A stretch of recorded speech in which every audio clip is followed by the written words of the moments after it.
کہ حاجی صاحب پہ تو ایک حاجی بل آیا ہے ہاں تو میرے خیال سے ہم حاجی بل کو اور امجد صاحب نے جو سپورٹ کیا ہے پیپلز پارٹی نے اس کو ہم ڈسکس کریں گے کہ حاجی کو سپورٹ پیپلز پارٹی اور کن حافظوں نے اور سعید اور کس نے اس کو سپورٹ کیا صحیح کہا تو انہوں نے ہے کہ اسٹیبلشمنٹ اور بیوروکریسی نے بھی اچھا ان کو سپورٹ کیا ہے، بٹ میرے خیال سے کھل کے آج ہم بات کریں گے اور سمجھانے کی کوشش کریں گے یہ خالصہ سرکار کا کانسیپٹ آیا کہاں سے۔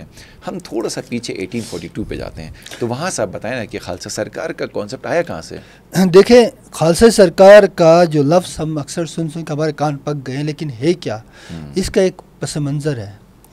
پس منظر یہ ہے کہ خالصہ سرکار سکھ حکومت تھی، برصغیر میں بہت بڑے علاقے میں حکومت تھی، اور ان کو لاہور دربار بھی کہا جاتا، لاہور میں ان کا دارالخلافہ تھا۔ یہ جو سکھ حکومت تھی وہ 1846 میں ختم ہو گئی۔ 1842 میں یہ لوگ گلگت تک آئے، بلتستان تک آئے، اور جب یہ وہاں پہنچے تو جو زمینیں لوگوں کی ذاتی ملکیت تھی ان کو تو ذاتی زمینیں کہا گیا، اور جو زمینیں جیسے بنجر زمینیں تھی، دریا تھے، پہاڑ تھے، ان سب کو انہوں نے کہا یہ خالصہ حکومت کی ملکیت ہے۔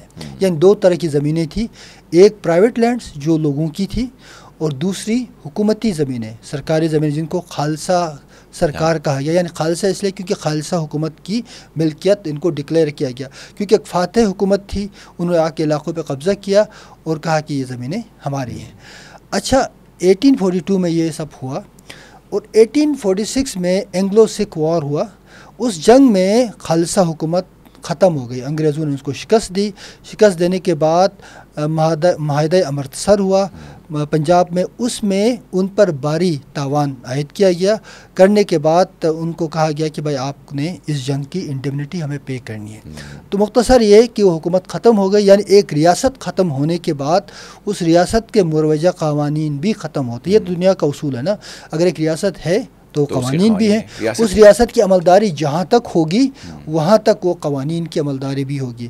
جب وہ ریاست ختم ہو گئی تو قوانین آٹومیٹکلی کالعدم ہو جاتے ہیں۔ تو لہٰذا 1846 میں خالصہ حکومت کے ختم ہونے کے بعد خالصہ سرکار کے تمام قوانین قانوناً کالعدم ہو چکے ہیں۔